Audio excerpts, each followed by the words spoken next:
Distance is something most people misunderstand. They think it means losing interest. They think it means pulling away. They think it means risking everything. But in reality, distance is not about losing connection. It's about creating space. And space is what most interactions are missing. Because when two people meet, everything starts naturally. There's curiosity. There's energy. There's no pressure. No expectations. No overthinking.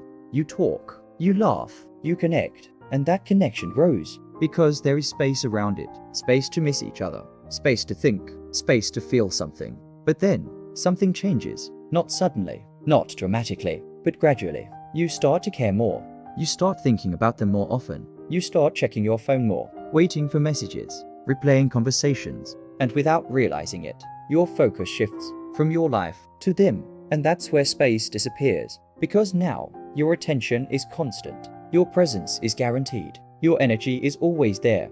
And when something becomes constant, it loses its impact. Not because it's bad, but because it's expected. And expectation removes tension. And without tension, attraction fades. So what do most people do? They try harder. They text more. They show more interest. They give more attention, thinking that more effort will bring the connection back. But the opposite happens. Because the more you give, the less space there is. And the less space there is, the less there is to feel. Because attraction doesn't grow in constant presence. It grows in the space between moments, in the pause between messages, in the time where someone thinks about you, feels your absence, not your constant presence. And this is where distance becomes powerful, not as a tactic, not as a game, but as a natural reset, a return to balance. Because distance brings back what was missing: uncertainty, curiosity, tension. And those are the elements that create attraction. But here's the key. Distance only works when it's real. When it comes from you focusing on your life, your priorities, your direction. Not when it's forced. Not when it's used as a strategy. Because forced distance is still reactive. It's still about controlling the outcome. And people feel that. But real distance comes from presence. From being grounded in yourself. From not needing constant interaction. From being okay with space.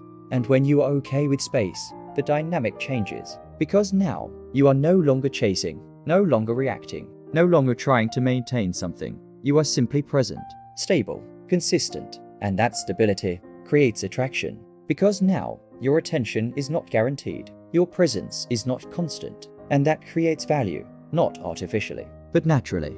So what happens when you create distance? At first, nothing. And that's where most people fail. Because they expect immediate results, immediate reactions, immediate change. But that's not how it works. Because distance is not about triggering someone. It's about resetting the dynamic. And that takes time. But if the connection is still there, if the interest is not completely gone, something starts to happen.